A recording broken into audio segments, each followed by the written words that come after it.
Alright, in this session we're going to be focusing on basics of life, what those characteristics of life are, what biology is, what entitles life to be considered life.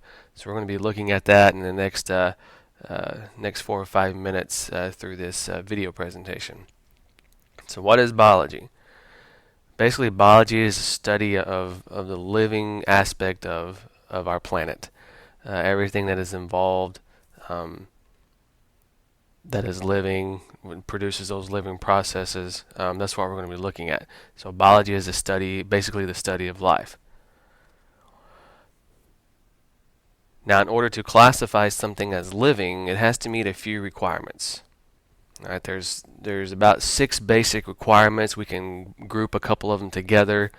Um, So we're going to be looking at 4. Within those 4, there's going to be a couple extras. So you're looking at maybe about 6 basic characteristics that things have to meet to be considered living. First is it has to have an orderly structure, which means it has to have some type of pattern, must have some type of genetic material. And in the case of living things, it has to have that genetic code, which is DNA.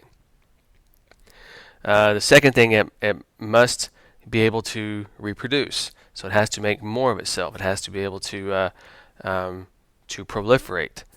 It could be through different processes. Okay, it could be asexual, like some bacteria, or sexual, but it has to be able to make more of itself. It also has to be able to interbreed within the species that that organism belongs to.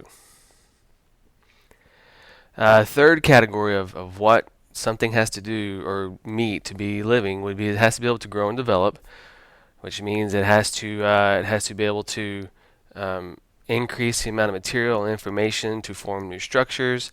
It has to be able to develop different processes, different functionalities to meet the demands of that organism. It also has to be able to adjust to its surroundings.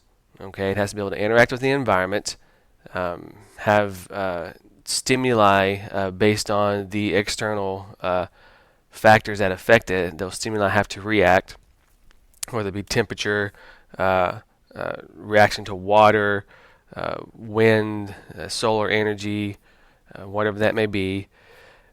A fifth thing that you could throw in that's part of this category is it also has to be able to adapt. So not only does it have to adjust to its surroundings, but it has to be able to adapt for survival. It has to be able to adapt to find food sources. It has to be able to adapt to survive extreme temperatures. It has to be able to change something about itself, choose those right internal genetics to make sure that it adapts for survival.